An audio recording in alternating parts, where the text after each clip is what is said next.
In the early 2000s, more than half of US adults, about 53.2%, reported eating a sandwich on any given day, according to a USDA-backed dietary study. And we get more with doubled ham. Though consumption remains high, many sandwich varieties that once filled lunchboxes and family tables are fading from memory.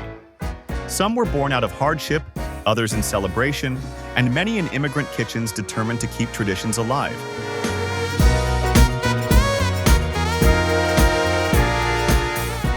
Stay until the end of this video and tell me, which sandwich first appeared in your childhood memory?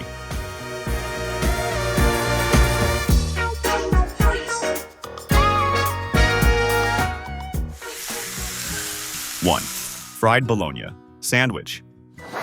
The crackle of a skillet once sent children running to the kitchen. For many working-class families in the 1950s through the 1970s, fried bologna was more than lunch. It was proof that something warm and filling could appear even when money was scarce.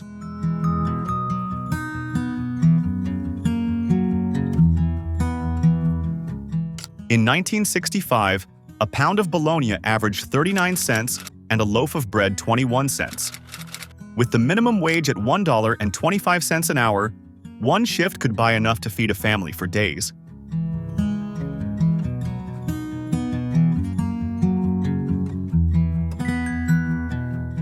Parents cut slits along the pink rounds to keep them flat, as the salty aroma spread through the house.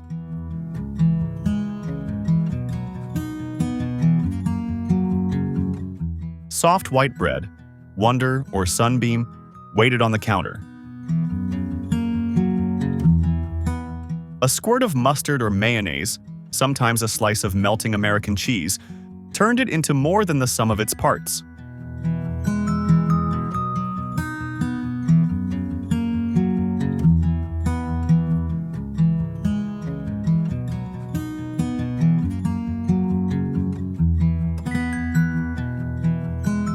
For many who grew up with it, the memory runs deep. The first bite brought steam against the tongue, tangy mustard on soft bread, and sometimes a drip of grease onto a napkin. Today, fried bologna is rare, but it lingers in southern diners, where each sandwich is both a meal and a doorway back to childhood.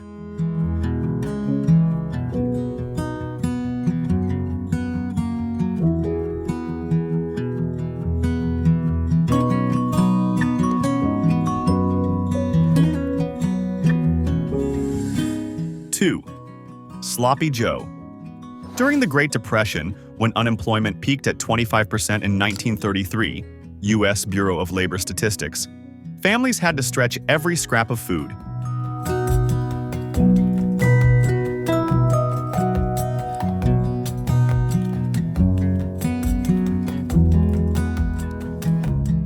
Out of that hardship came the Sloppy Joe. Ground beef sautéed with onions and mixed with ketchup or tomato paste, piled onto soft buns.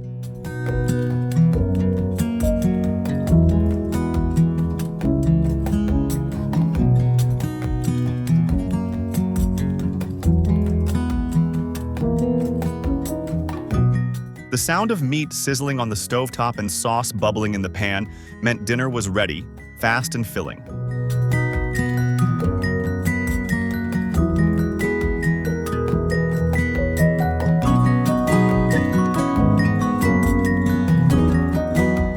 It was messy by design. Napkins piled high became part of the ritual as children laughed at sauce dripping down their fingers.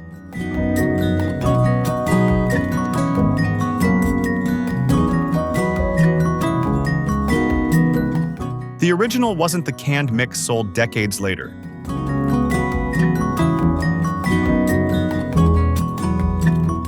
It was slow-simmered, seasoned with whatever was on hand: beans, breadcrumbs, or oats during lean times, peppers and garlic when money allowed.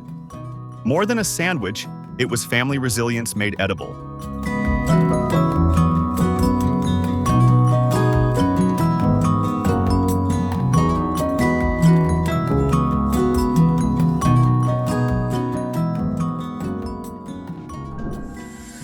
Three, ham salad sandwich.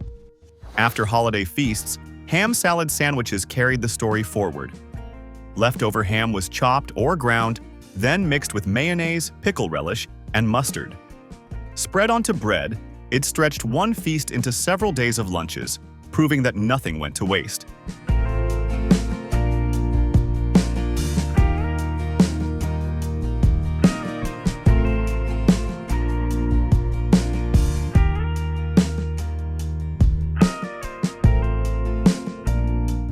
Each family made it differently. Some added celery for crunch, others leaned on sweet pickles for tang. The texture was soft, creamy, punctuated by bursts of flavor. Children sometimes groaned at its repetition, but as adults they remembered it with affection. What was your family's recipe? Share it in the comments below.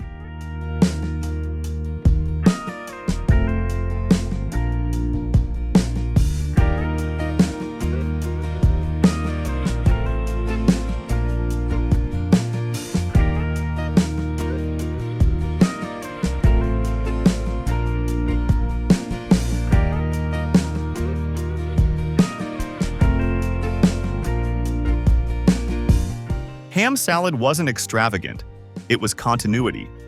It tied Sunday suppers to Monday lunches. It symbolized resourcefulness and care, showing how families preserved abundance. Today, it survives in Midwestern kitchens and small-town delis, a reminder that thrift could taste personal.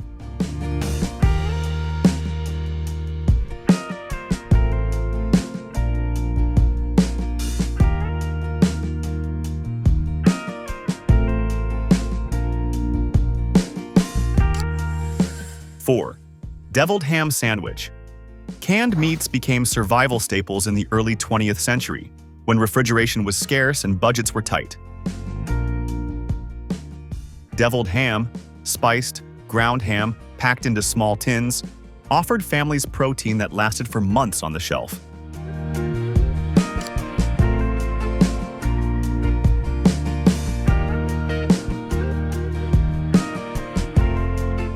Mixed with mustard, mayonnaise, and a shake of paprika or pepper, it spread quickly onto bread for a lunch that was cheap, salty, and satisfying. It wasn't glamorous, but it meant a meal could be made in minutes.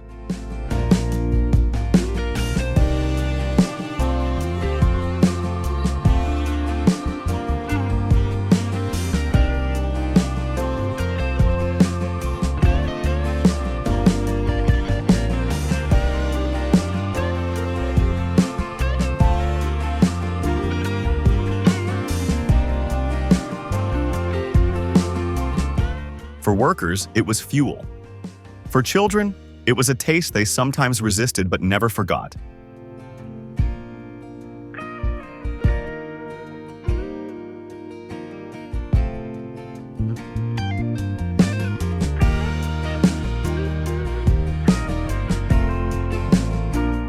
Even today, the bright red cans from Underwood, first sold in the 1860s, are still in stores. Symbols of thrift that outlived the era of scarcity that made them popular.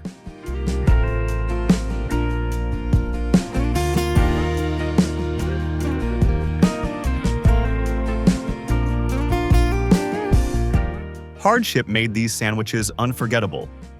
But let me ask you, did your family ever stretch food this way? Or did you grow up with something completely different?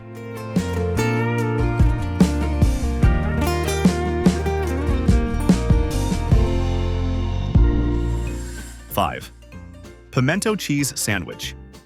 In the American South, pimento cheese earned the nickname the caviar of the South. A blend of sharp cheddar, mayonnaise, and diced red pimentos, it appeared in lunchboxes, church gatherings, and roadside diners by the 1940s.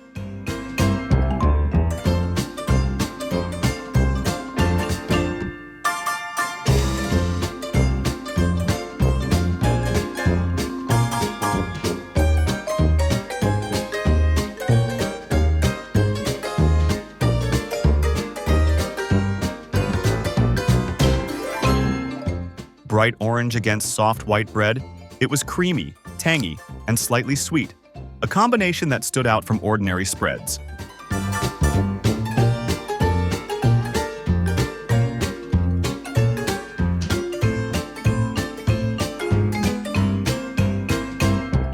Mothers packed it for picnics, and children smeared it thick between crackers when sandwiches weren't enough.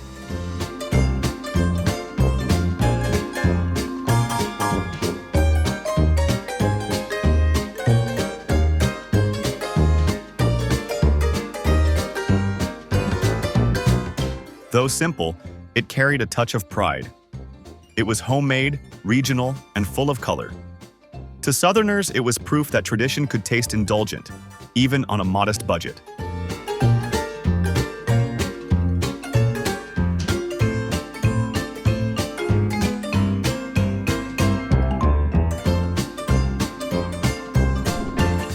Six, olive loaf sandwich.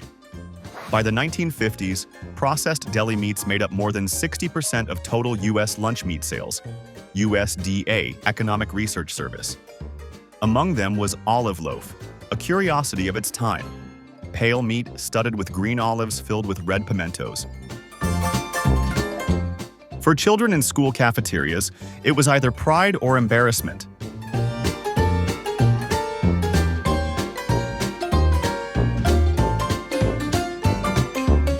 Unwrapping wax paper to reveal olive loaf on white bread with a swipe of mustard drew stares. Some classmates leaned closer with curiosity, while others wrinkled their noses.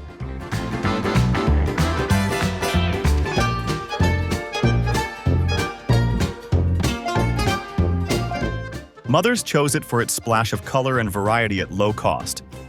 It wasn't expensive, but it looked festive, almost cheerful. For many, it was a small gesture of care, an attempt to make lunch feel special.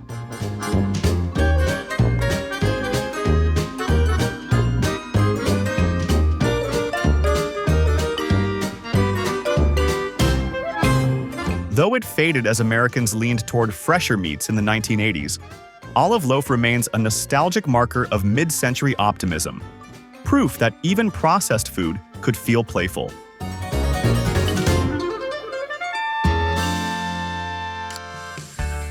Seven, peanut butter and bacon sandwich. In 1967, peanut butter appeared in over 75% of U.S. households, National Peanut Board, making it one of the most common pantry staples. Pairing it with bacon, a product Americans consumed at more than 10 pounds per person annually in the 1970s, USDA, turned a wholesome spread into indulgent fun.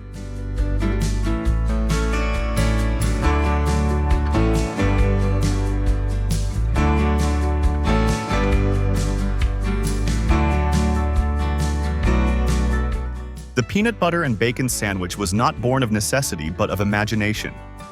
Parents surprised children on Saturday afternoons by stacking warm, crackling bacon strips over thick peanut butter spread on toast.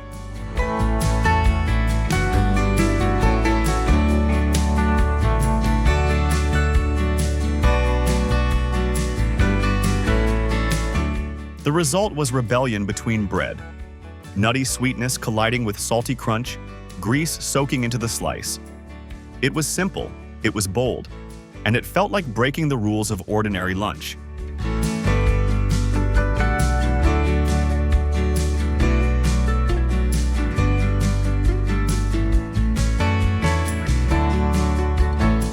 Though it never became mainstream, those who tasted it never forgot. For them, it was joy disguised as food, a memory that still makes them smile.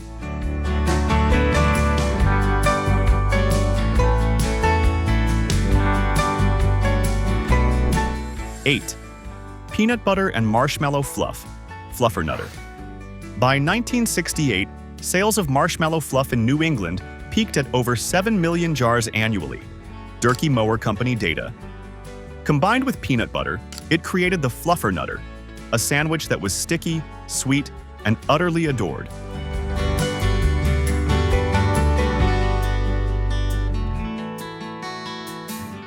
Children loved pulling the bread apart to see marshmallow strings stretch like candy. Grandparents often packed it without guilt, turning ordinary lunch into dessert in disguise. Nutritionists frowned, but children didn't care. The sandwich was laughter itself, sticky hands, sugar highs, and the freedom of being a kid.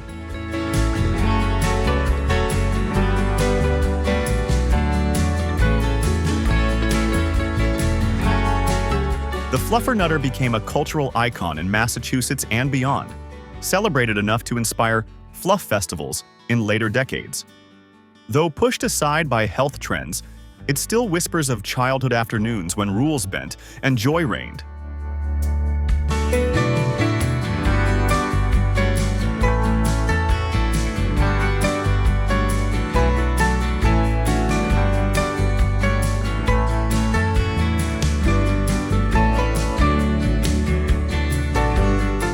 For kids, that was a challenge, but for immigrants and city locals, sandwiches became something more, an expression of place and identity.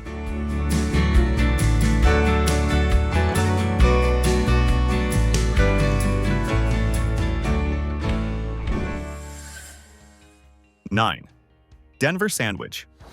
Also called the Western sandwich, the Denver sandwich reflected the appetite of America's frontier. Scrambled eggs, onions, bell peppers, and diced ham were folded together, then pressed between two slices of toast.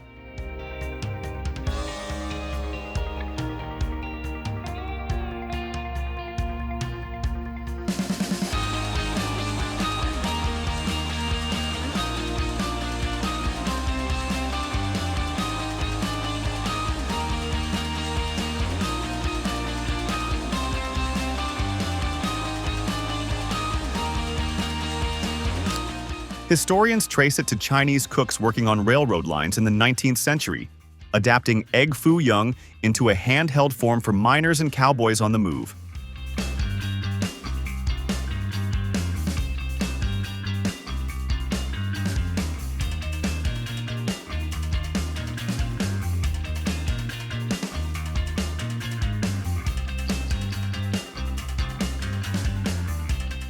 By the 1920s, it was a diner classic from Colorado to California.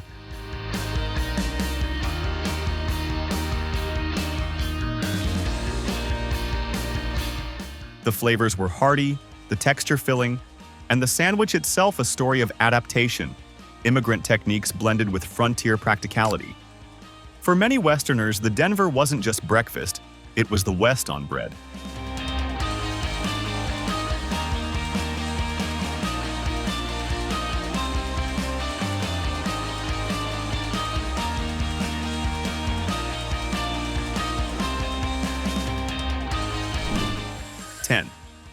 Chopped cheese sandwich. By the 1990s, bodegas in New York City numbered over 12,000 across the 5 boroughs, NYC Department of Consumer Affairs, and on many of their flat-top grills, the chopped cheese was born. Ground beef sizzled with onions, chopped fine with a spatula, then topped with melting cheese and piled into a hero roll. To outsiders, it looked ordinary, just meat and cheese. But to Harlem and Bronx locals, it was identity on bread.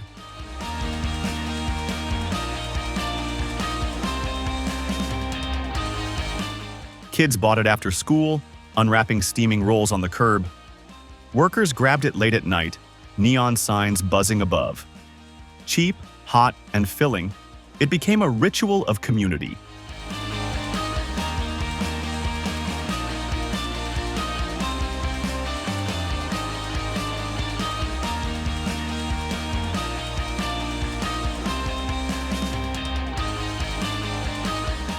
Even as upscale restaurants tried to imitate it, the original remained humble.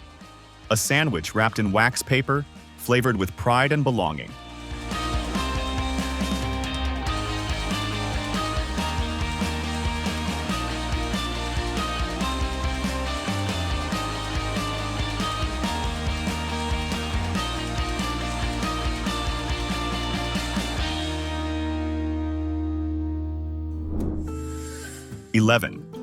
Eggplant Parmigiana sandwich. Italian immigration peaked in the early 20th century, with over 4 million Italians arriving between 1880 and 1920, U.S. Census Bureau. Out of their kitchens came the eggplant Parmigiana sandwich.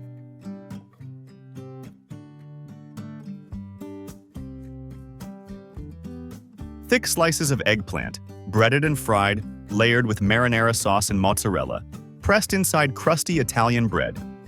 Inexpensive yet rich in flavor, It became a taste of home in immigrant neighborhoods.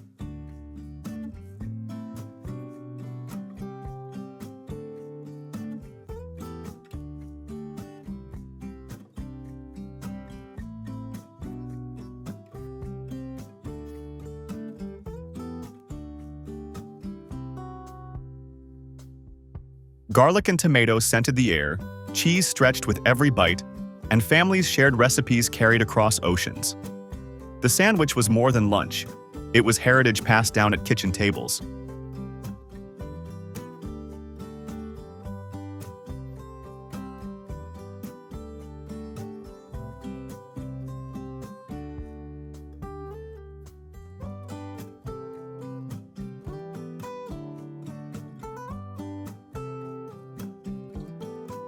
Though less common today for those who grew up with it, biting into one still feels like Sunday dinners with family, warmth wrapped in tradition.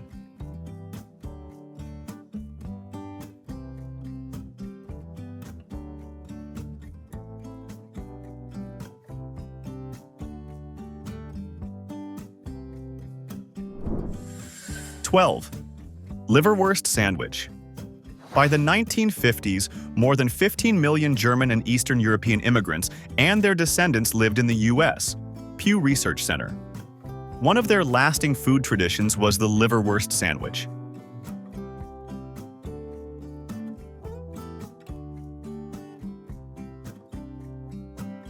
Spreadable sausage made of pork liver and spices was smeared onto rye bread, often topped with onions, mustard, or pickles. It carried a strong, earthy flavor, comfort for adults, embarrassment for kids.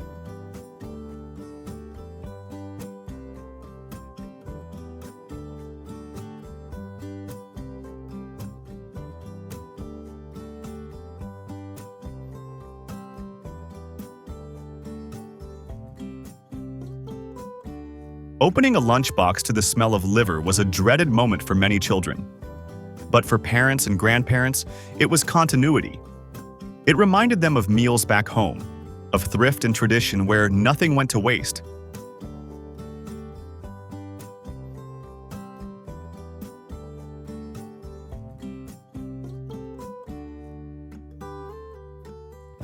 Today, it survives mostly in memory, but those who loved it still describe it as dignity on bread, a reminder of roots too important to forget.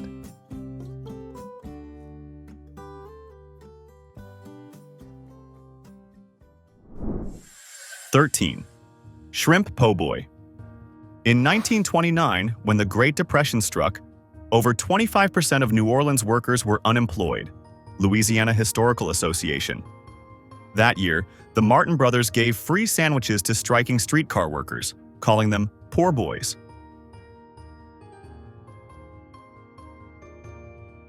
The shrimp po' boy became the most iconic version. Golden fried shrimp piled into crusty French bread, dressed with lettuce, tomato, pickles, and mayonnaise, or hot sauce.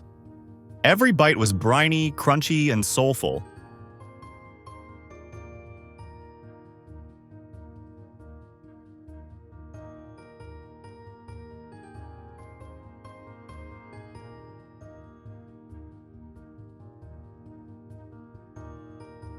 It was more than food. It was resilience. Po' boys filled bellies after church, during Mardi Gras, and at family gatherings, binding community together.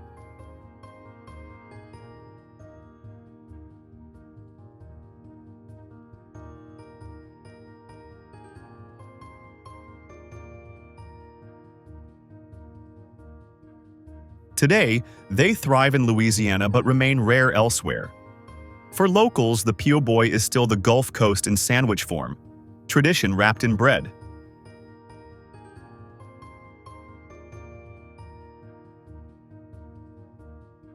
These sandwiches carried pride and memory, but the next ones will stir even greater surprise.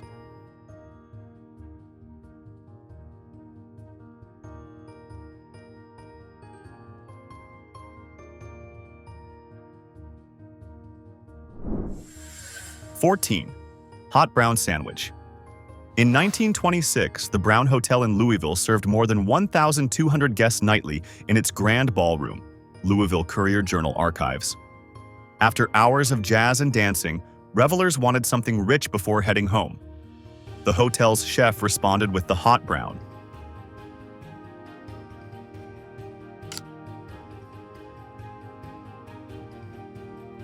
A slice of toast at the base, roasted turkey layered on top, smothered in creamy Mornay sauce, sprinkled with parmesan, then broiled until bubbling and golden.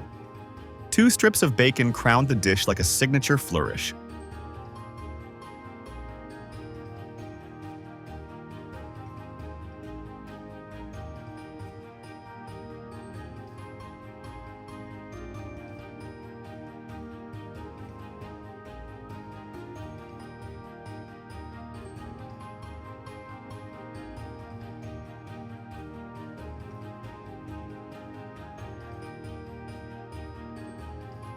It was never meant to be quick. This was fork and knife theater on a plate. For Kentuckians, it became a source of pride, reflecting Southern hospitality at its most indulgent. Though too elaborate for daily kitchens, those who tasted it remember velvet sauce, tender turkey, and the crunch of bacon as unforgettable luxury.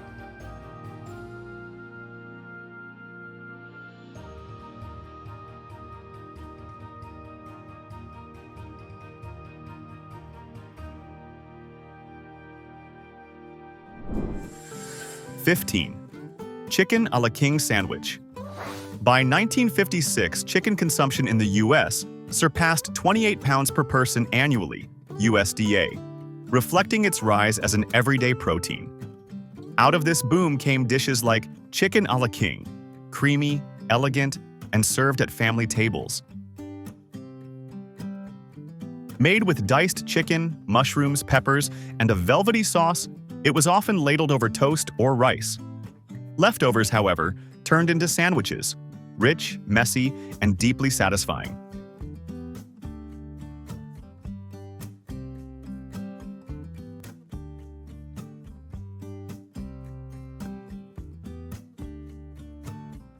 Families treated it as weekend luxury. Children remembered it as fancy, a step above routine dinners. Parents took pride in serving something that felt like fine dining on a modest budget. Though it faded as convenience foods took over, many still recall it as abundance in a sandwich, proof that aspiration and comfort could fit between 2 slices of bread.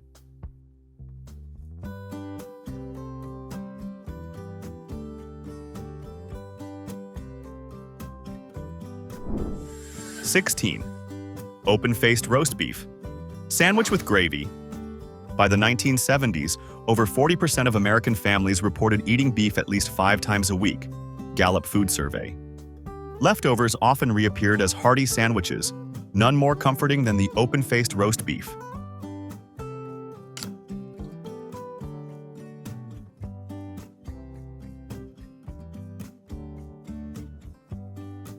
Thick slices of beef laid over bread, then drowned in rich brown gravy until the sandwich nearly disappeared. Mashed potatoes sat on the side, soaking up what the bread could not.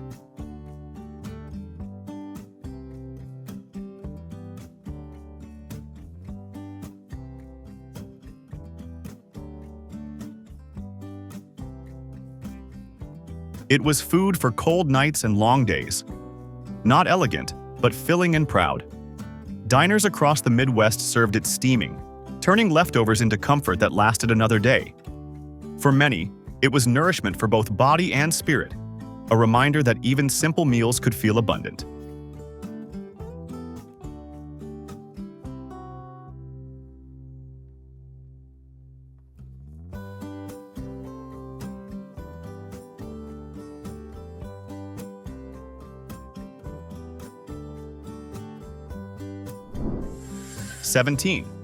Club sandwich.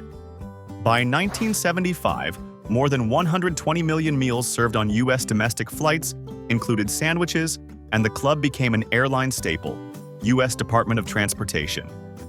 Triple-decked, quartered, and pinned with toothpicks, it stacked turkey, bacon, lettuce, tomato, and mayonnaise into neat layers.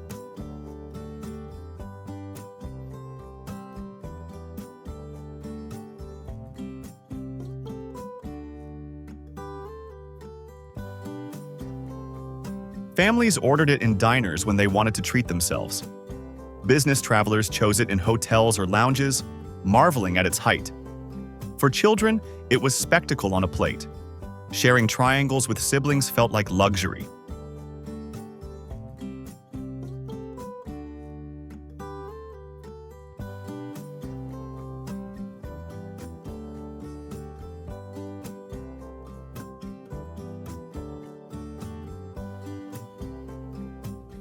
The club sandwich was never about thrift.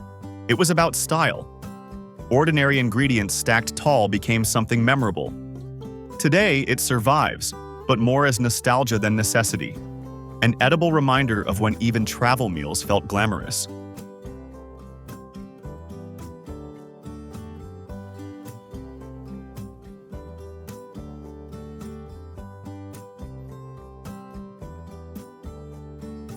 After all the extravagance, the story ends softly, with the quiet, gentle sandwiches that still linger as comfort in memory.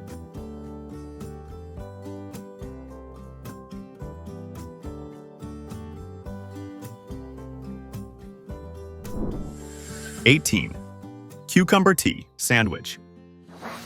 By the mid-20th century, tea parties became a fashionable pastime in suburban America, with more than 20 million pounds of cucumbers harvested annually in the U.S.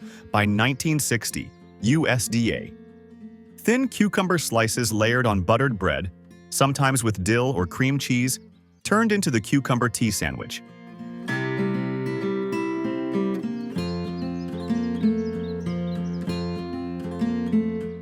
It was light, crisp, and refined. Served at bridal showers, afternoon teas, or garden parties, it gave gatherings a touch of grace.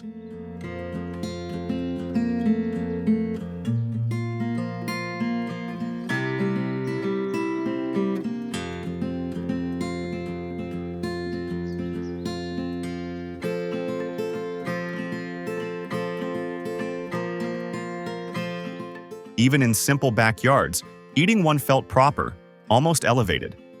For many women hosting in the 1950s and 1960s, it was a way to show care without extravagance.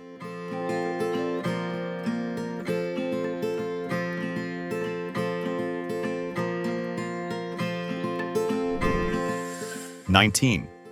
Peanut butter and honey sandwich. In 1975, Americans consumed nearly 300 million pounds of honey, U.S. Department of Agriculture. Paired with peanut butter, a pantry staple in over 80% of households, it created the peanut butter and honey sandwich.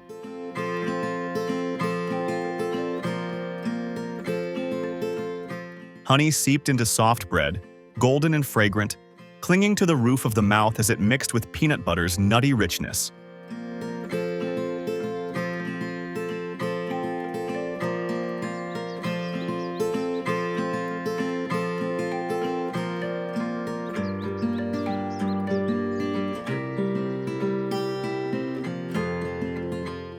For children, it was comfort disguised as dessert.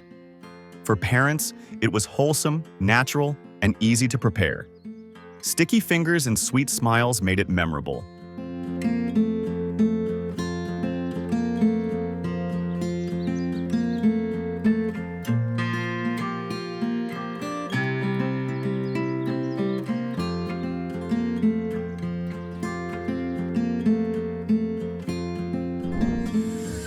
#20. Meatloaf sandwich.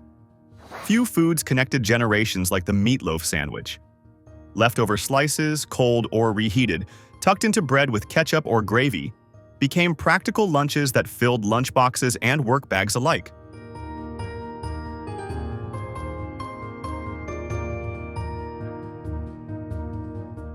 For children, it was a school cafeteria memory. For adults, it was practicality turned into comfort. Eating one cold from the fridge felt like a rite of passage, while reheating deepened its flavor.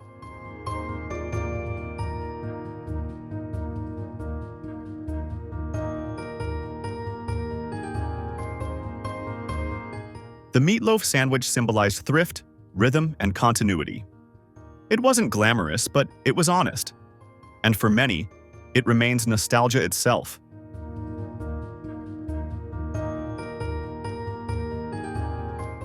These quiet comforts close our journey, yet one question remains.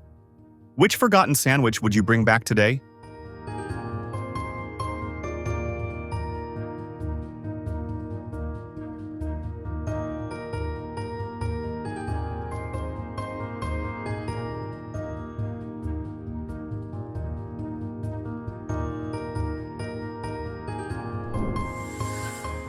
Sandwiches are more than food, they are memory. From the thrift of fried bologna to the elegance of cucumber tea, from New Orleans po' boys to towering club sandwiches, each one carries a story of survival, pride, and joy.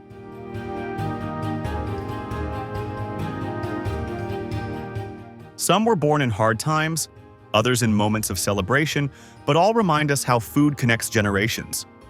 Even when they vanish from menus, they remain alive in memory, whispering of kitchens, families, and traditions that shaped America.